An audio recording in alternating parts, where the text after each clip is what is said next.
Hi, and welcome to MPN.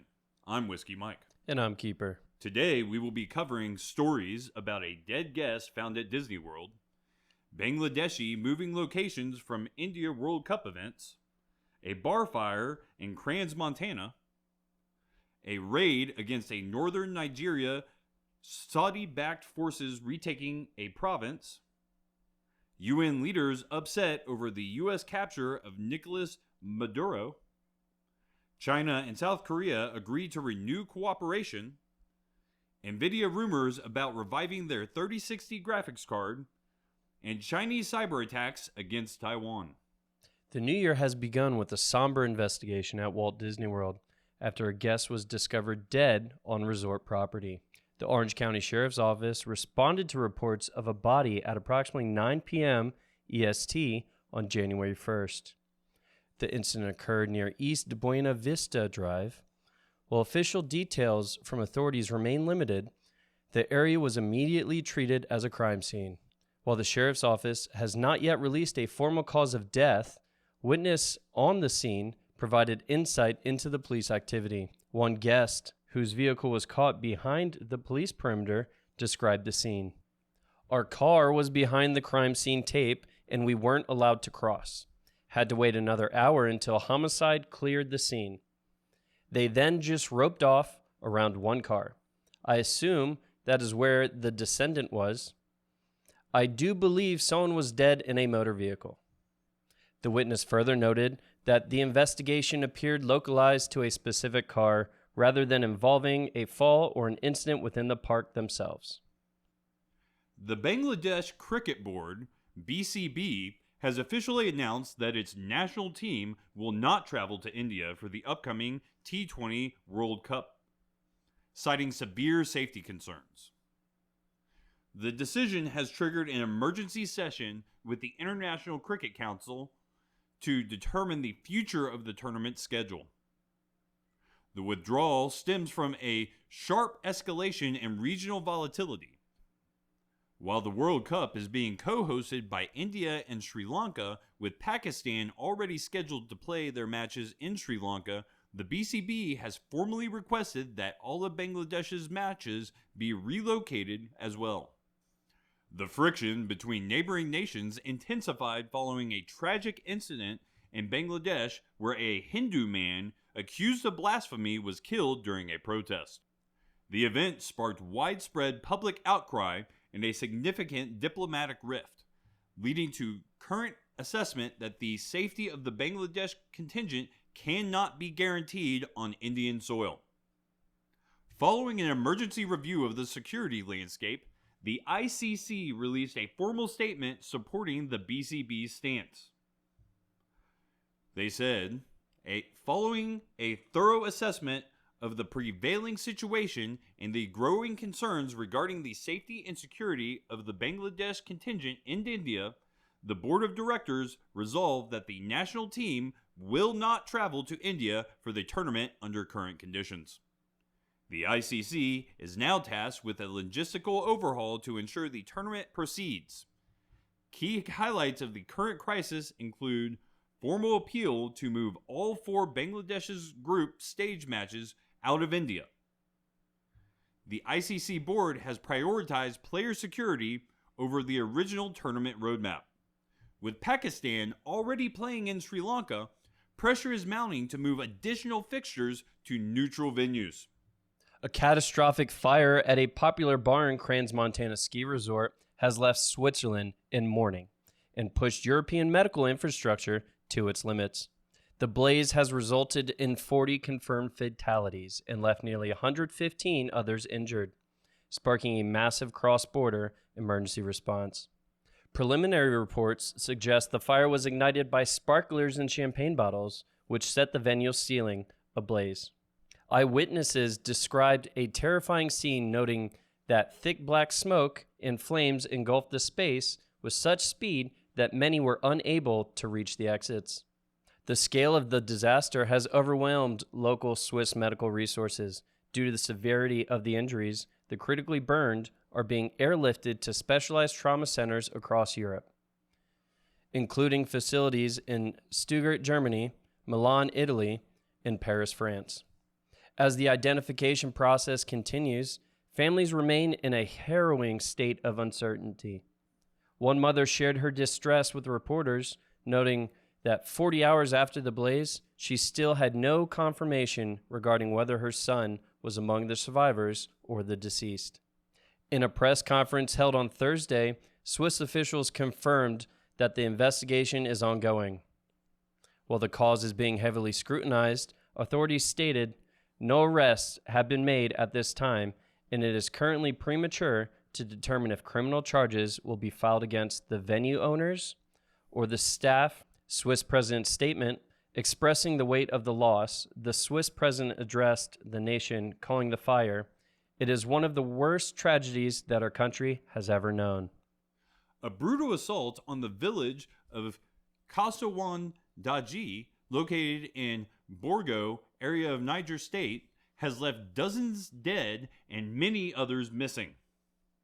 Gunmen stormed the community, targeting the local market and residential homes in a violent raid that has once again shaken the North Nigeria. According to the Niger State Police, the attackers razed numerous houses and opened fire indiscriminately on the populace. Local reports paint a grim picture of the aftermath. While early reports cited 30 casualties, local residents suggest the number is at least 37. The reverend of the local Catholic church informed media that the death toll has likely exceeded 40. An unknown number of villagers were kidnapped during the raid, with the reverend confirming that children were among those taken. Despite official statements from the police claiming that the security forces had been deployed to the region, grieving residents report as of Sunday, January 4th, 2026, that no officers had yet arrived to secure the village or assist in the search for the missing. The tragedy occurred near the site of a mass kidnapping in November, where over 300 children and their teachers were taken from a Catholic school. This latest raid heightens fears regarding the lack of sustained security in a region repeatedly targeted by armed groups. The number could be higher, as some residents are still missing. We are waiting for help that hasn't come. From a local resident. In a significant escalation of the conflict in southern Yemen, internationally recognized government troops supported by Saudi Arabia have successfully recaptured the Hadramaut and Al-Marrah governorates from the Southern Transitional Council, STC. The offensive, which began in early January 2026, culminated in the recapture Mukalla, a critical port city in the provincial capital of Hadramaut. On January 3rd, 2026, Rashid Al-Alimi, head of the Presidential Leadership Council, hailed the operation as a record success, noting that the Saudi-backed National Shield Forces had secured a primarily military and security positions in the region. The collapse of STC control in the east was swift. Mukalla and Sayoun government forces seized the capital and the strategic Sayoun airport following days of Saudi airstrikes. Al-Marrah, on the other hand, local forces in the neighboring province reportedly switched their allegiance back to the government without resistance, replacing separatist flags with the Yemeni national flag. The fighting has exacted a high toll on the UAE-backed separatist forces, according to STC and military officials. At least 80 STC fighters were killed, primarily during airstrikes on the Al-Qasha and Barshid military camps. Reports indicate 152 wounded and at least 130 personnel taken captive by government forces. The momentum of the Saudi-backed counteroffensive has rapidly shifted the front lines. Following the victory in Hadramaut, government officials signaled an intent to end STC-imposed restrictions on the population and hinted at a further push towards the STC primary stronghold. As of January 7th and 8th, 2026, reports indicate that government-aligned forces have began entering the temporary capital of Aden, as STC resistance continues to falter across the southern provinces.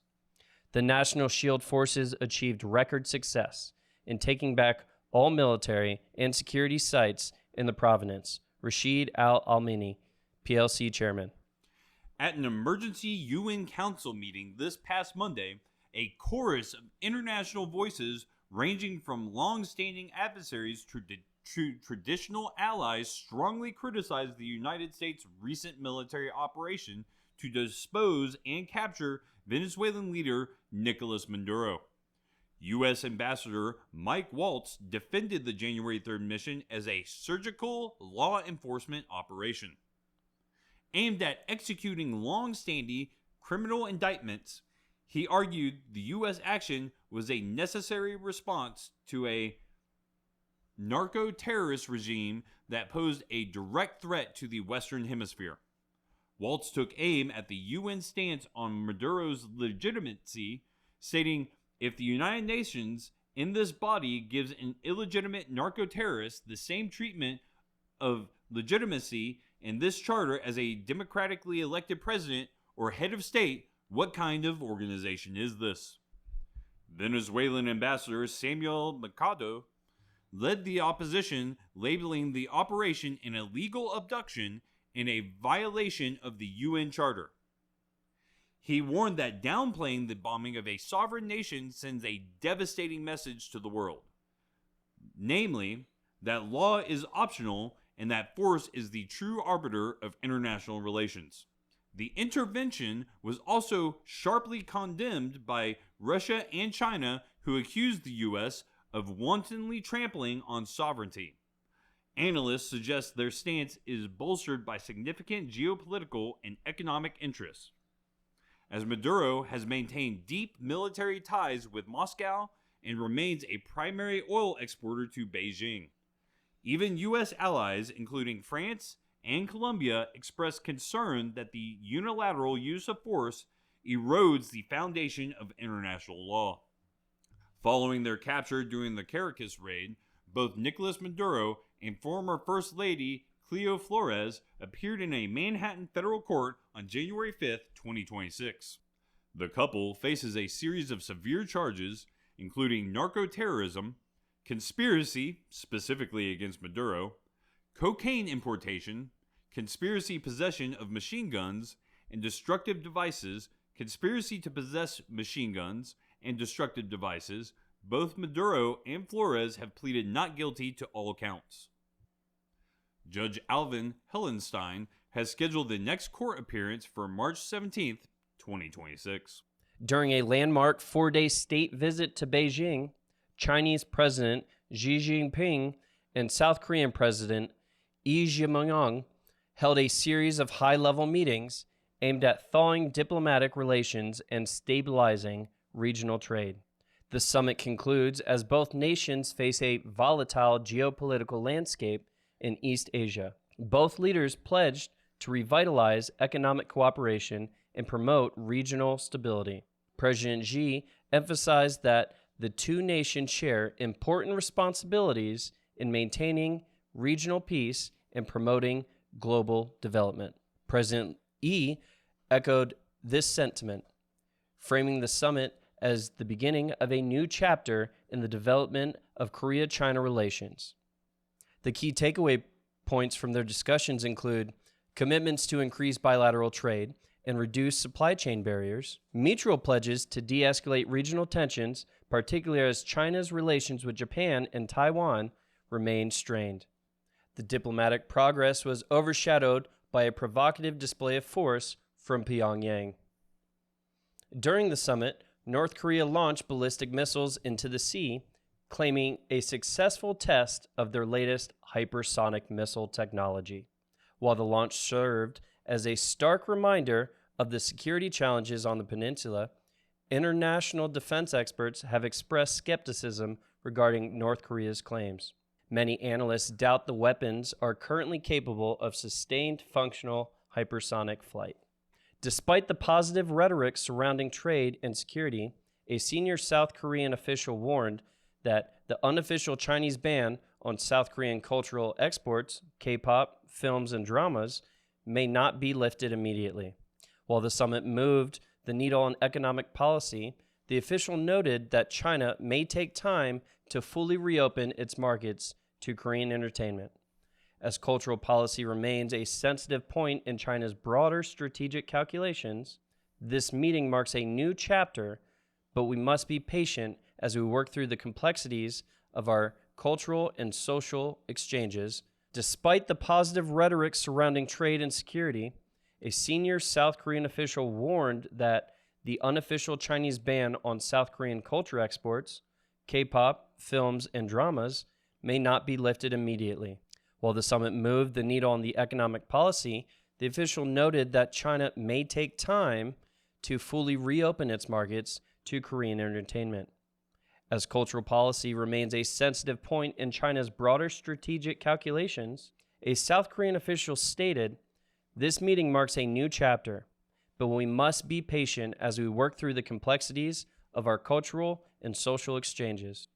Speculation is mounting that Nvidia may restart production of the GeForce RTX 3060, its most enduringly popular graphics card, to address a deepening affordability crisis in the PC gaming market. Speculation is mounting that Nvidia may restart production of the GeForce RTX 3060, its most enduringly popular graphics card, to address a deepening affordability crisis in the PC gaming market. While Nvidia has not yet issued a formal announcement, industry insiders suggest the architecture classic could return to shelves as early as Q1 2026. The move appears to be a strategic pivot in response to the skyrocketing component costs. In early 2026, several factors have converged to drive GPU prices upward. High demand for AI data centers has caused the price of GDDR7 memory used in the new RTX 50 series to surge. Standard RAM prices have nearly doubled since 2025, with GPU prices projected to follow a similar trajectory. Reports indicate Nvidia may cut production of newer high-end cards by up to 40% to prioritize high-margin AI chips, leaving a massive gap in the budget gaming segment. The decision to revive the 3060 specifically is rooted in data. According to the December 2025 Steam hardware survey, the RTX 3060 remains the most used GPU in the world, holding a 6.53% market share. Its popularity stems from its balance of price and performance, particularly for 1080p gaming. Interestingly, during a recent Q&A, CES 2026, Nvidia CEO Jensen Huang called the idea of re-releasing older GPUs with modern features a good idea. This has led to further speculation that a 2026 edition of the 3060 could include updated AI-driven features such as enhanced DLSS support to keep the aging architecture competitive against newer mid-range entries like Intel's Battlemage B580. A comprehensive report from the Taiwanese National Security Bureau, NSB, has revealed a massive escalation in the digital warfare, with Chinese cyber forces launching an average of 2.63 million intrusion attempts per day against Taiwan's critical infrastructure in 2025. The data highlights a significant upward trend in aggressive cyber activity since 2023, when the NSB first began publishing these figures. The volume of the daily attacks has more than doubled. Compared to 2024, the frequency of the attacks rose by 6%, signaling a relentless hybrid warfare campaign.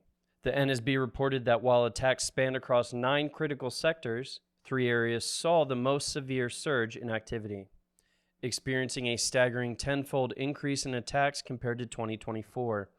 Saw a 54% rise in targeting, including at least 20 cases of ransomware deployed against major hospitals to disrupt operations and steal patients' data. Critical hubs like TSMC and various science parks were targeted by sophisticated espionage units seeking to steal high-tech industrial planning and chip design intelligence. The report underscores that these digital strikes are not isolated. They are strategically synchronized with Beijing's physical and political pressure. Attacks peaked in May 2025, coinciding with the first anniversary of President Lai Ching-te's inauguration, and again in November during Vice President Shai Kim's diplomatic visit to Europe. The NSB identified 4 primary tactics used by China's cyber army, with vulnerability exploitation in hardware and software serving as the entry point for over half of all intrusions.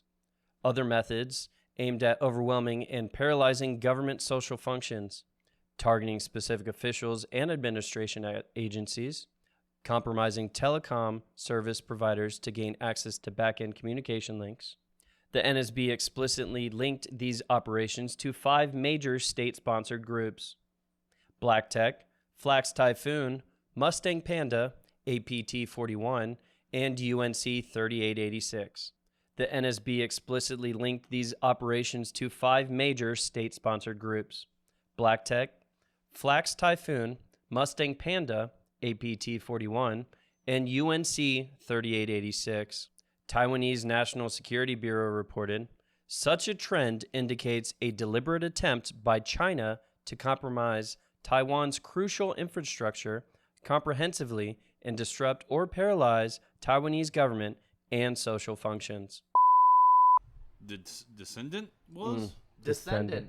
Is that a direct quote? That is a direct quote. I went to the actual source of the quote. Well, I'm not calling you into question, Aardvark. No, It's more of a, I can't believe that's a direct quote. Yeah. That's... Okay, can you grab the quote and put it on its own line? Why? Well, maybe if you just got good. Oh my gosh, if it wasn't fucking like the worst quote ever. That's not the worst quote Oh, you're ever. right. That's not We've the had some worst. bad That's ones. not the. Yeah, don't give me that. That right there was the Oh yeah, the one I had to read then too. Yeah. There were.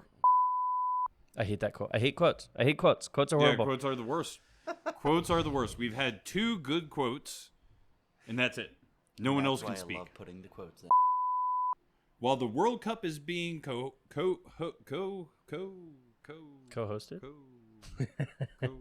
I took out the dashes. Following a tragic Englishness. Incident Bangladesh. Insladesh. Okay. Word fusion, the millennial Yes, way. as well. You paused after as well, so you should be Okay. good there. That was a good quote. That was a good quote. Is this over? We've had 3 quotes. Is that over? Because I felt like it was never going to end. Is Yes, this our that future? one is over. Is this our future? It's just like waiting for it to end? Yes. Tragic bar fire. It's too slow. Pick up the speed. Can you put it to 36 or 7? All right. 6 or 7. Oh my goodness. It's at 35 right now. Oh my goodness.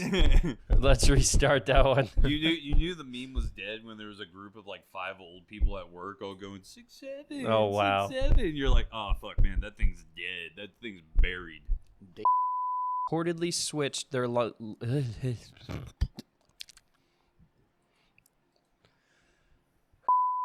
Back. I know why you said back end. Yeah, I was skimming. You were skimming. I moved to the next line in my head. And I was like, nope, that was wrong.